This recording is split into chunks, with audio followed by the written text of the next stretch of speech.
Hello everyone welcome back to your favourite channel. So students 3 mark जो question आम discussion चलता आपको political science 3 mark जी देवी आप से पढ़े ताकि गोटे भी क्वेश्चन अधिक पढ़े आवश्यकता ना। ओके तो क्वेश्चन विथ आंसर आम डिस्कसन करुचे। तो पे या पूर्व गोटे कथा कहूँ टेलीग्राम जॉइन करना टेलीग्राम ग्रुप जॉइन कर डिस्क्रिप्शन बॉक्स में लिंक अच्छी। ओके टेलीग्राम जॉइन कर जॉइन करगले कौन हम से मुझे पीडीएफ प्रोवाइड करुँच सहित टेलीग्राम आम लाइव हो टेलीग्राम जहाँ आप डाउट थोड़ा आप डायरेक्टली मतलब पचारि पारे लाइव स्ट्रीम रे सहित सब प्रकार नोट्स सब प्रकार पीडीएफ से आप पाइपर। 73तम संविधान संशोधन पे मुझे 74तम संविधान संशोधन आपको पढ़ाई जोटा कि कौन फास्ट पार्ट आम जो 3 मार्क सिलेक्शन पार्ट 1 तो देखिए देखिए जाकि पढ़ाई कौट पाइबे से पॉलिटिकल साइंस प्लेलिस्ट जी से वीडियो अच्छी। तो ये देखा 74तम संविधान संशोधन सरी 73तम संविधान संशोधन या तो गोटे सीओर पढ़ो। ग्रामांचल स्वायत्त शासन व्यवस्था बा पंचायत राज को अधिक सुदृढ़ करने सांविधानिक स्वीकृति देवाई 1992 मसीह एक संविधान संशोधन बिल संसद में आगत होता। यह बिल आईन में परिणत हो 1993 मसीहा एप्रिल मास 20 तारिख में 73तम संविधान संशोधन आईन रूप में कार्य कला। यह द्वारा पंचायत राज व्यवस्था अधिक सुदृढ़ और शक्तिशाली है। यह द्वारा समग्र देश में एक प्रकार त्रिस्तरीय पंचायत राज व्यवस्था प्रचलित है।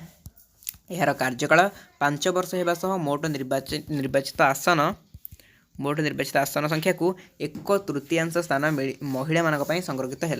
जनसंख्या आधार में अनुसूचित जाति जनजाति स्थान संरक्षण रहा। संविधान 243(6) अनुसार एकादश अनुसूची में वर्णित 29 कोटी विषय उपर पंचायत संस्था मान क्षमता और दायित्व प्रदान पर राज्य विधानमंडल को आईन प्रणयन पर निर्देश दि जाएगी। यह द्वारा प्रत्येक राजस्व ग्राम में पल्ली सभा प्रत्येक ग्राम पंचायत में ग्राम सभा गठन पर व्यवस्था रही। ठीक अच्छे तापर आपंकर पौर परिषद।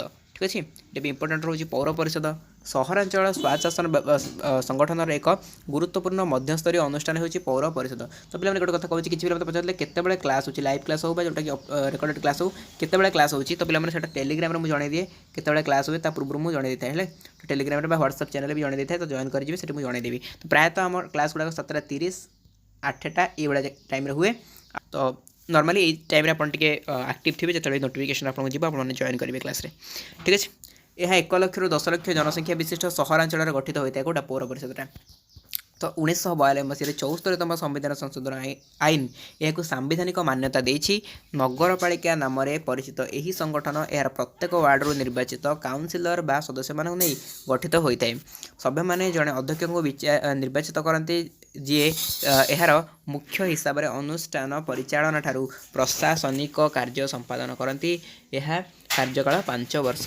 तो राज्य सरकार मुख्य कार्यनिर्वाही अधिकारी को नियुक्त कर प्रशासनिक सहायता और तत्वावधारण करिथांती। निजस्व अंचल टिकस आदाय सह सरकारी अनुदान सह यह विभिन्न उन्नयनमूलक योजना को कार्यकारी करें।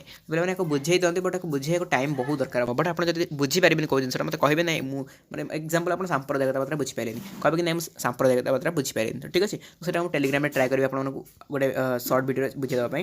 ओके तो सेटा एत भी प्रोब्लेम क्रिएट करवानी कि सब बुझे बहुत लेट हम तापर भी पिला बोरिंग हो बहुत पिला जो बुझी सारी सब जिन ओनली आंसर ही दरकार था।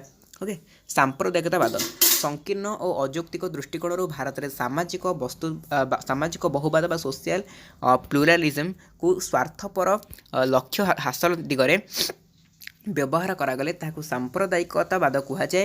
धार्मिक मौलवाद और धर्मांधता नीति दारिद्र्य अशिक्षा अज्ञता और निरक्षरता आदि कुप्रभाव सांप्रदायिक राजनैतिक दल और गोष्ठीर उपस्थिति आदि कारण भारत में सांप्रदायिकतावादर प्रसार घटुची। तो यह एक मानसिक रोग हो उत्तम शिक्षा व्यवस्था समस्त अर्थनैतिक उन्नति प्रशासनिक दायित्वबोध सृष्टि आदि माध्यम यह प्रतिरोध कर। मैंने नेक्स्ट क्वेश्चन रोचे लास्ट गोटे नर्मदा बंचाओ आंदोलन जोटा कि आंसर मुझे आपको देनी। तो आंसरटा आपते सर्ट रे 2 लाइन ट्राए करेंगे कमेंट सेक्शन देवाई है कौ मैंने पार्टी देखी नर्मदा बंचाओ आंदोलन 2 लाइन ट्राए करेंगे आंसर देवाई। जब आप लिखिपारे अधिक तो बहुत भल कथा बट मुझे कहूनी 3 मार्क में आप कमेंट सेक्शन में लिखते बसिक गोटे पेज भाया एमती कहूनी बट ट्राए करेंगे नर्मदा बंचाओ आंदोलन पर आप कौन कौन जानते मतलब एमती स्टार मार्क करके 2-3टा लाइन लिखिक मतलब देवे देखिए किए कौन लिखिकी दौरान। ठीक अच्छे। तो यहाँ रहा आप टास्क। तो पे मैंने बुझिपारे तो आज आपको बुझे 3 मार्क सिलेक्शन क्वेश्चन किसी आउ भी रहा जहाँ आम पार्ट 3 डिस्कसन करेंगे समस्त पार्ट गुड़ा देखुए पार्ट 1 में जो भाई आप रेस्पन्स रहा जमी पार्ट 2 से रेस्पन्स रो एंड पार्ट 3 भी से भाई रो पार्ट 4 भी से भाई रो सबुतिक पार्ट आम कंप्लीट करवा आ हाँ यहाँ 100% ग्यारंटी कि जब यही पार्ट आप कंप्लीट कर 3 मार्क सिलेक्शन क्वेश्चन बाहर गोटे भी क्वेश्चन पड़ोनी यही तक ही पड़ो आप लेखिकी ही आसबे।